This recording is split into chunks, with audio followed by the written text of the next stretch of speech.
I'll start with the part people lean in for. We were sitting at a folding table in a strip mall title office, drinking burned coffee from a pump pot, when a lender called and said they couldn't fund. 10 years of saying no to vacations, no to new phones, no to pretty much anything that wasn't a bill, and the money went poof in one afternoon without anyone stealing it, without dice or flashing lights, without some cartoon villain cackling. Just paperwork, contracts we'd agreed to, and a clock that ran out. Say that again, I told the speakerphone. You're not funding today? The loan officer did a breathy, I really hate to do this to you, which is the phrase people use right before doing exactly that. Final verification shows your hours changed. Underwriting needs 30 days of stability. After that, we can. We close in 12 minutes, my wife Erin said. Calm voice. Hands flat on the table like she was taking the SAT again. We can't fund today, the voice said. Given your contract language, I'm sorry. The title agent looked at the seller. The seller looked at our agent, Brenda. And Brenda, who had coached us to win a bidding war 2 weeks earlier, did that tight half-smile real estate people use in bad weather. Let's all take a breath, she said. We'll see if there's a way to extend. There wasn't. Because of the way we'd written the offer, our brilliant, we have to be competitive, this market is crazy offer. Our earnest money wasn't just earnest. It was non-refundable from day 2, and day 2 was long gone. Now, if you think that was the moment the floor dropped out, park that thought. It got better before it got worse, and I didn't see the cliff until we were halfway in the air. Here's the part where I rewind, and you can decide if you would have done it differently. I'm 41, Erin's 39. We rent the upstairs of a 2-family in Columbus, near the donut shop that turns its sign on at 4 in the morning. I run parts and deliveries for a heating and cooling outfit, which is a fancy way of saying I drive a lot and carry things. Erin's a shift lead at a dental office. Nothing special, nothing tragic, 2 W-2s, and a spreadsheet that's seen more daylight than I have on some weeks. The first year of our marriage, we wrote house on a sticky note and stuck it on the fridge. Then we stuck it on a better part of the fridge with blue tape because the adhesive dried out. We drove a 10-year-old Chevy and a 16-year-old Chevy until one of them needed a miracle and the other needed a priest. We learned to fix the dryer belt off YouTube and built wobbly shelving from some assembly-required boards that had their own bad attitude. When Erin's co-workers flew to Tampa in February, we sent a smiley face to the group chat and spent Saturday defrosting the freezer. Someday, I'd tell her, flipping through Zillow like it was a menu. Someday, she'd say, tapping the calculator, 18 months if we keep the pace. 10 years, about 98 tacos we didn't eat, and every holiday spent in town later, we saw it. A stubby little ranch on the east side with a maple tree that looked like it knew secrets. 2 bedrooms, scuffed hardwoods, a garage that would keep me from scraping ice at 5 a.m., and a price that would have been reasonable before the world decided houses were made of Bitcoin. We went to the open house with coffee breath and hope. The place smelled like dust and someone's collection of lemon cleaner, which, to me, is the scent of possibility. Erin ran a hand across the kitchen counter. It's not pretty, she said. It's ours in my head, I said. Back on the sidewalk, Brenda, tall, fast talker, drives an SUV with a golden retriever nose print on the back glass, said, if you want it, we need to be aggressive. Waive inspection, bump earnest money. Drop the financing contingency after conditional approval. Sellers got 3 offers already. Waive inspection? I said. Drive-by appraisal, she said. Market can handle it. We'll do our own walkthrough with a handyman. You guys have been saving for a decade, right? We'll make it work. Erin shot me the look we've had since we were 20. The one that says, if not now, when? How much earnest? She asked. 5% goes hard on day 2, Brenda said. That'll get his attention. Hard, I said. Non-refundable, Brenda said, like she was discussing weather. It's how people win right now. We walked 2 blocks without speaking. Erin said, we can do 5%. Can we? We've got 20% for the down payment, she said, plus closing, plus emergency. We'll be okay. Okay, I said, and the word felt like standing at the top of the high dive. We offered. We won. Somewhere in there we paid for an appraisal, a survey, and our very own handyman named Gus who poked the crawl space like it owed him money. It's ugly, but it's honest, he said. Water gets in when it rains sideways. You'll want gutters and a sump. Otherwise, paint and a prayer. How much is a sump? Aaron asked. Less than the cost of losing this, I said, which is how I knew I'd already fallen in love. The bank gave us a conditional approval. We locked a rate with a commitment fee that would be applied at close, but not refunded if we didn't close. We bought a used fridge off a guy who insisted on telling me about his softball league. We put deposits on a storage pod, the movers, and a Saturday installation for internet because Erin said she'd be nicer if she could stream her baking shows while unpacking. My boss at the HVAC place called me into his office the Monday of closing week. He had the decency to put a paper towel over his meatball sub before he talked. You know how it's been slow, he said. Starting Wednesday, everyone's on 32 hours till we get over this hump. No layoffs, just a haircut. Okay, I said. I could live with a haircut. We'd worn buzz cuts for 10 years. It's just for a month or so, he said. You'll still get plenty of runs. Appreciate the heads up, I said. I texted Erin. Hours cut for now. We're still good, right? She wrote back, right? See you at 6. Want tacos to celebrate? We ate quesadillas at our folding car table because our actual table was already wrapped in moving blankets. We passed the paper salsa cups carefully like they were lit candles. Erin said, we have to call the loan officer about the hours. I'll do it after I brush my teeth, I said, because nothing says adulthood like scheduling your panic. The loan officer said, as long as you're salaried at 40, we're fine. I'm hourly, I said. That's different, she said, and paused like she put us on hold, even though she hadn't. Send me a letter from your employer. If it's temporary and you've got a 2-year history of overtime, we might be okay. I got the letter. I sent the letter. She sent a thumbs up emoji, which, in hindsight, is not the kind of thing you want to rely on when it's your house on the line. Closing day, rain, of course.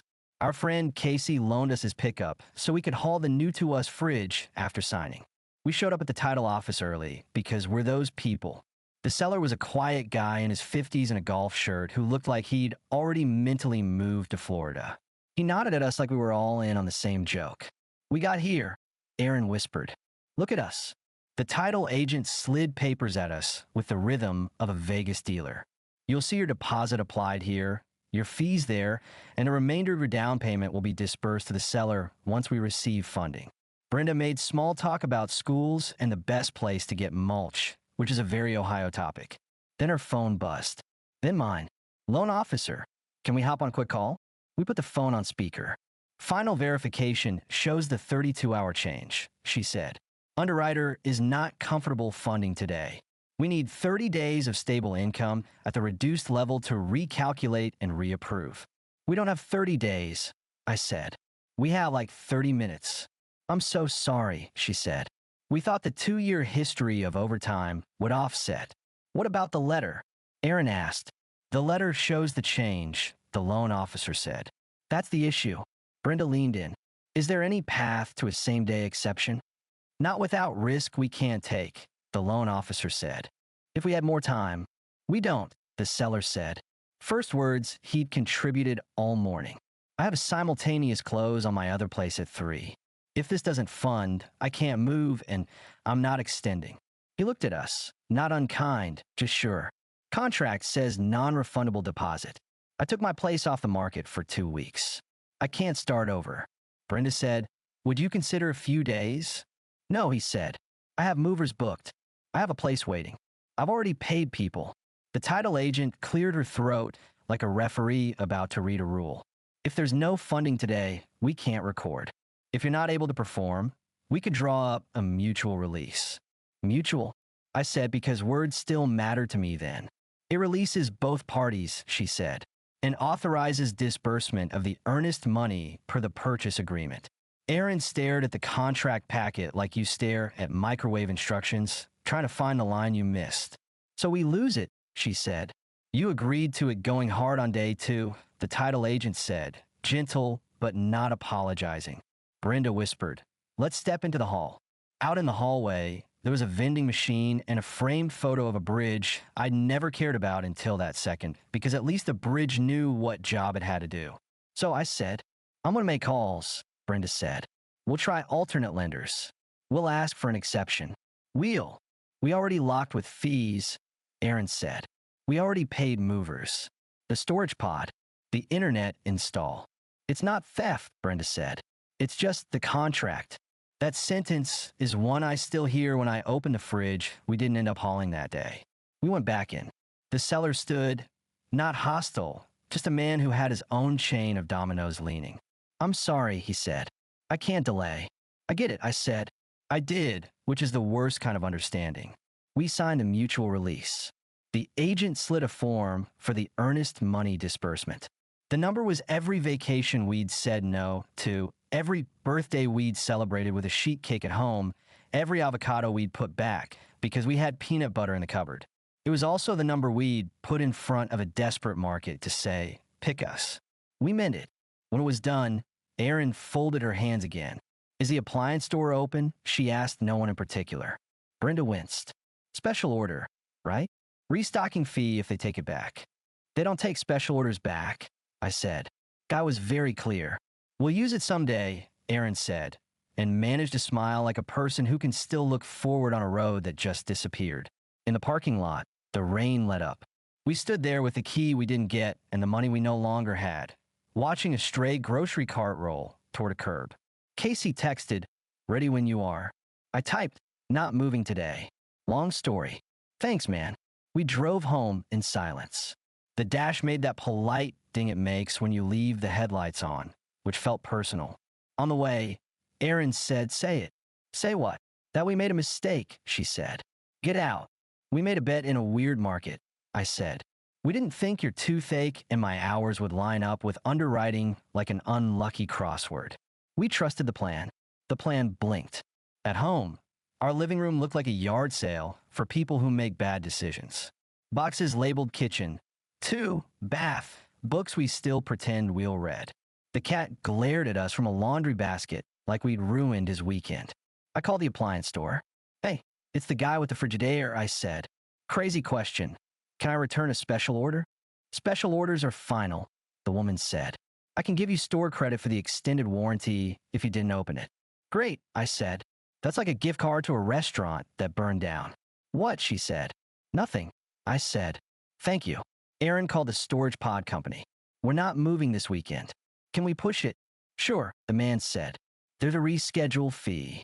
Of course there is, she said, and wrote the number on a sticky note, because that's who we are even when the universe isn't watching. I call the movers. I'll still pay the deposit, I said, because they're guys who carry couches for a living and don't need my mess on top of their day. Sorry, man, the owner said. If it helps, I can move you next week. It doesn't, I said, but thanked him anyway.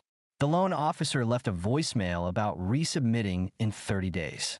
Brenda texted 3 names of lenders who do miracles, which is not a phrase you want in finance. Gus the handyman said he could put us on his spring schedule if we still ended up with the place somehow. Everyone had their part in the chorus. I ordered a pizza with half sausage because I'm generous under stress. We ate at the card table again. Erin pushed mushrooms to one side of her plate and lined up the slices like she was making a blueprint. I should be mad at you, she said.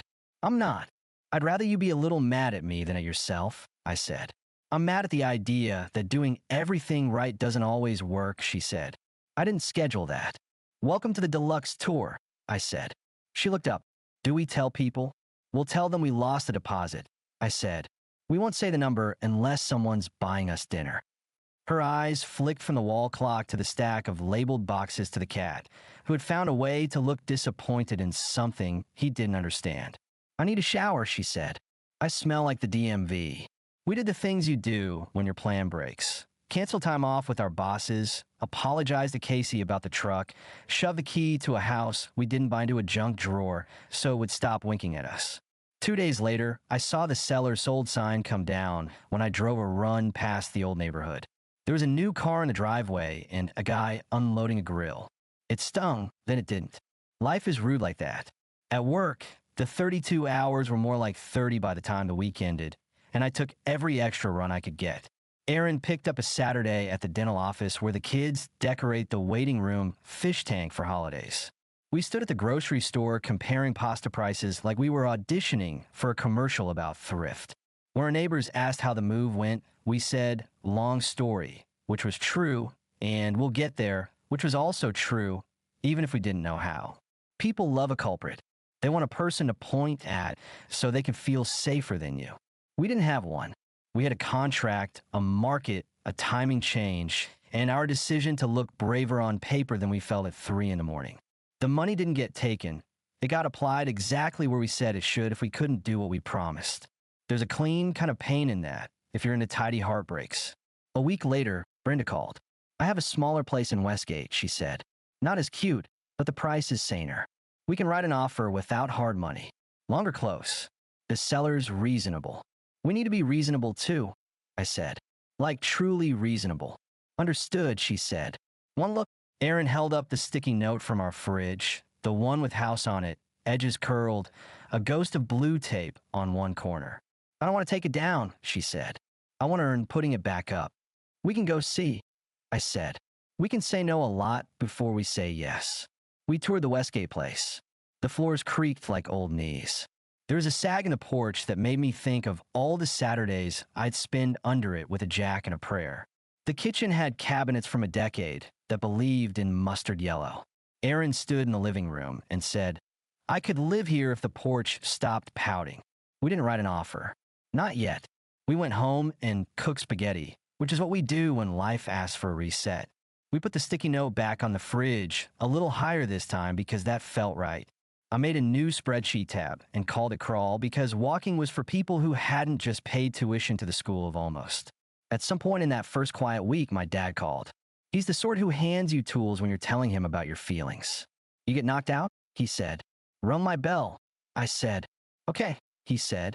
So don't do the thing that knock you out until you learn a different way. Don't get clever. Pack a lunch. Show up. Next time, you win ugly. What's win ugly? I asked. It's winning without looking cool, he said.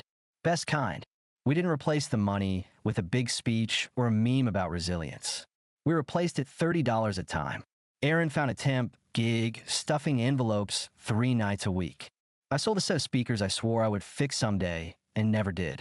We returned the internet equipment we never used.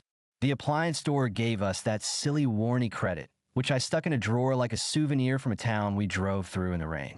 Sometimes I drive past the little ranch with a maple that knows secrets. I imagine the new owners eating pancakes at the counter we would have hated until we loved it. I don't hate them. They're just the ones who got a better day on the conveyor belt. When I tell this story out loud, people lean in at the part where the bank said no, and the seller said no, and the title agent slid the form like a doctor handing you results. They want me to say we should have fought harder, or that someone wronged us, or that the system is a rigged carnival game. Sure, some days it feels like that. Most days, it feels like we jumped the gun jammed, and we wrote the refund check to ourselves ahead of time. What I have, and what I try to keep, is the most boring thing, the habit. We get up, we go to work, we eat at the card table that, by the way, is surprisingly sturdy if you don't lean on it with your elbows. On Saturdays, we walk through neighborhoods and point at porches like old couples in car ads. That one, Aaron says. Someday I say. Someday, she says, and neither of us laughs at the word anymore. We sharpen it. If there's a lesson that fits on a bumper sticker, it's not one I want. The one I like takes more room. Don't try to look brave to strangers with a pen in their hand. Keep your money boring. Don't turn your emergency fund into a prop. Don't waive things just so someone else will call you a strong offer. And if a title office ever offers you coffee, drink it. You'll want something bitter to hold while you sign your own name on a line. That means you're going to start over. We still keep the fridge we never installed, by the way. It sits in storage, wrapped like a present.